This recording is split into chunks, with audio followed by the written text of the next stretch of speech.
अगर आप रोजमर्रा की चाय से लेकर राशन तक का पेमेंट यूपीआई से करते हैं तो आपने संसद में हाल के बिल को लेकर सोशल मीडिया पर चल रही खबरें जरूर देखी होंगी। दावा यह किया जा रहा है कि अब यूपीआई पर भी चार्ज लगेगा, लेकिन इस खबर का सच क्या है?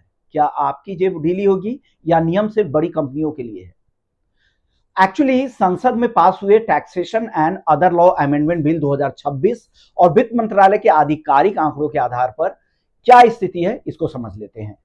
6 अगस्त को इसी महीने संसद में कराधान एवं अन्य विधियां संशोधन विधेयक 2026 पारित किया गया। इस बिल ने भुगतान और निपटान प्रणाली अधिनियम 2007 सेक्शन 10A में संशोधन किया है।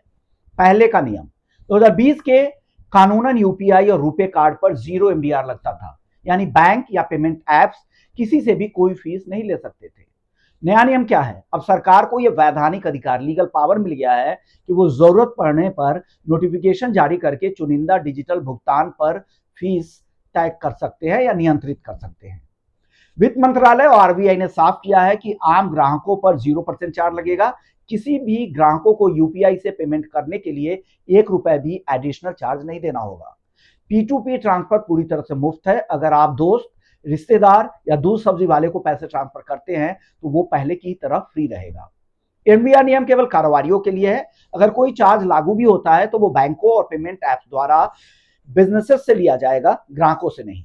एमडीआर लेकिन होता क्या है? जब आप दुकान पर क्रेडिट या डेबिट कार्ड स्वाइप करते हैं तो उस ट्रांजैक्शन को प्रोसेस करने के लिए बैंक व्यापारी से एक छोटा प्रतिशत लेते हैं। इसे मर्चेंट डिस्काउंट रेट कहते हैं। आंकड़ों के हिसाब से ₹2000 से अधिक के बड़े कमर्शियल मर्चेंट ट्रांजैक्शन पर 0.25% से 0.4% के बीच एमडीआर का सुझाव दिया गया है।